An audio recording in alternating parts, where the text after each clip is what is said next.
of you saw Hayes Fawcett tweet it out, decommitment season is here, and you saw a recent OU offer that just went out, decommit from the Michigan State Spartans, not to mention Oklahoma is now receiving crystal balls, future casts, and predictions for Eddie Pierre-Louis.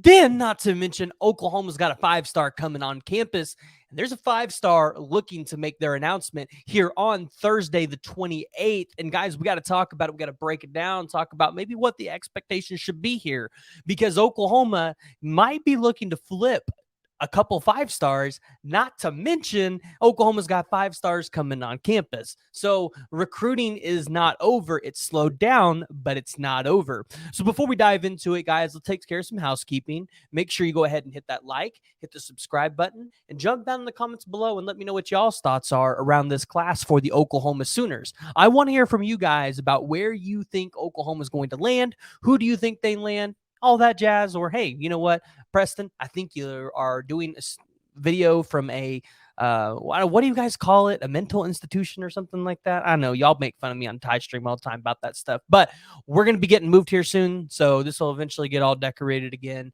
somewhere else. And yeah, we'll be back to it, but let's dive into it.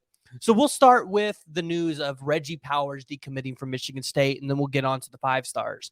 So Reggie Powers, a 3-star according to 247, but a 4-star according to Composite, top 400 player in the country, plays safety, 6'1", 200 pounds, out of Dayton, Ohio, recently decommitted from the Michigan State Spartans.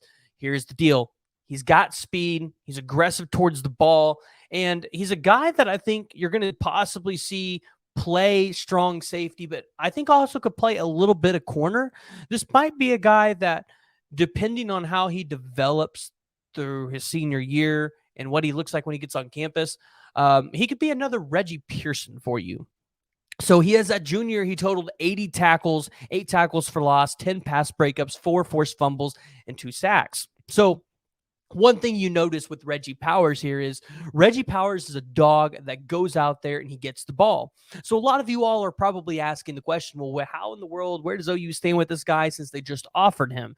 Well, Oklahoma obviously is potentially going to be getting a visit. I'm going to say potentially because I don't think it's set in stone yet, but he has not been to Oklahoma from my knowledge.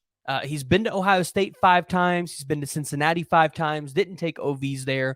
I think I said it earlier in the week when we talked about Terry Bussey, but I said, hey, you know, Reggie Powers, it would feel like would end up at one of the Ohio schools if that offer was still open there. So we'll have to kind of navigate that one to see where it goes. But if he gets on campus, I would expect we're going to see commitment from him pretty quickly after. So stay tuned. We'll get you guys some more updates on if he'll be here this weekend or not, because there is going to be a 5-star on campus this week, and then you're also going to have somebody else on campus that is a really good recruiter for you.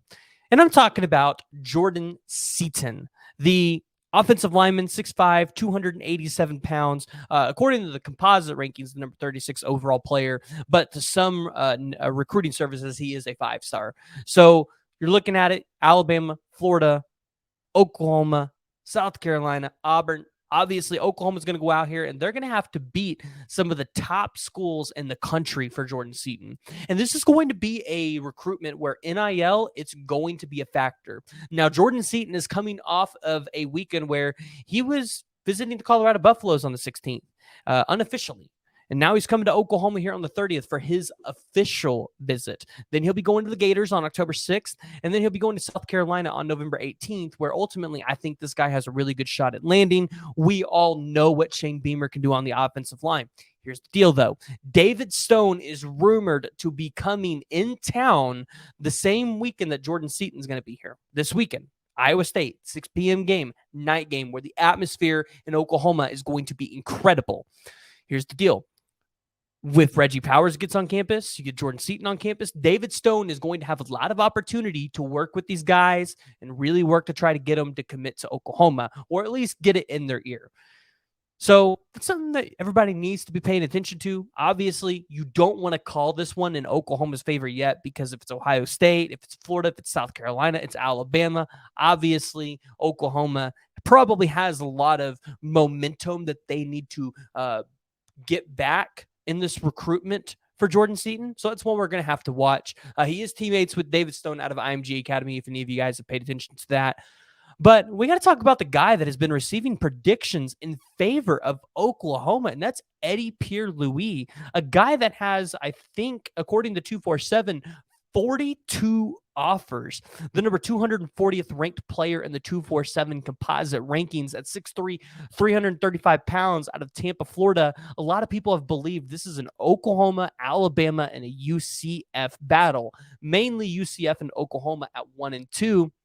Some people believe Oklahoma is in the driver's seat. Some people say that UCF's there. He is a multi-sport athlete where he plays basketball, does track and field, and the dude actually isn't that bad on the track. He's actually pretty quick for a guy of his size.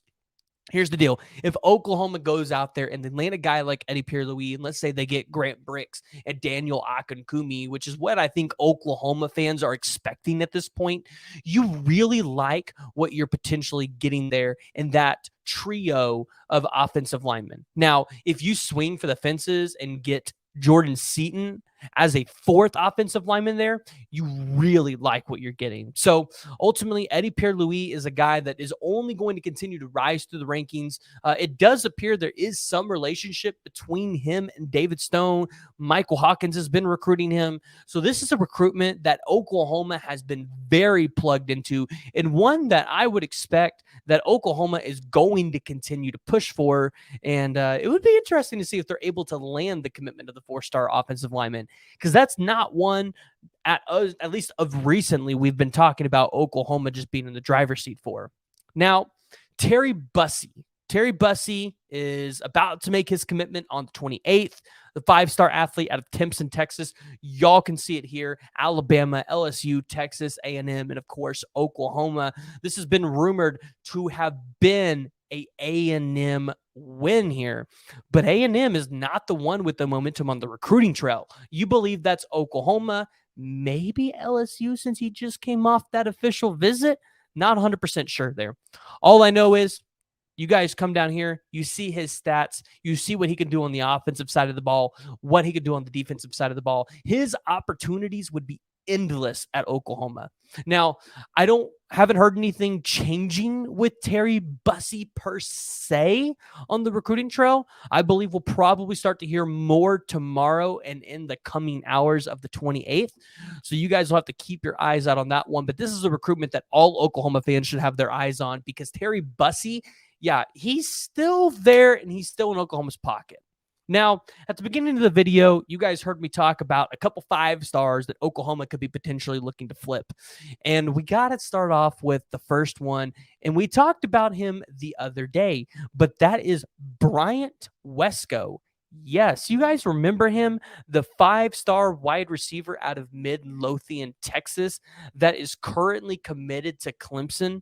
Rumors have it that Bryant Wesco could end up on campus for Oklahoma. And if he does, you want to be looking at a flip. Remember, Oklahoma was in the driver's seat for this kid before he took that one lone visit out to Clemson and ultimately ended up committing to Garrett Riley and that staff out there. TCU and Malcolm Kelly were making a big run at Bryant Wesco in the final hours, but Clemson was the one that came out with it. And here's the deal. If you're Oklahoma, you're going to take Bryant Wesco and you're going to take Terry Bussey at the wide receiver position if they want to commit here to the school. The question is, who leaves at that point?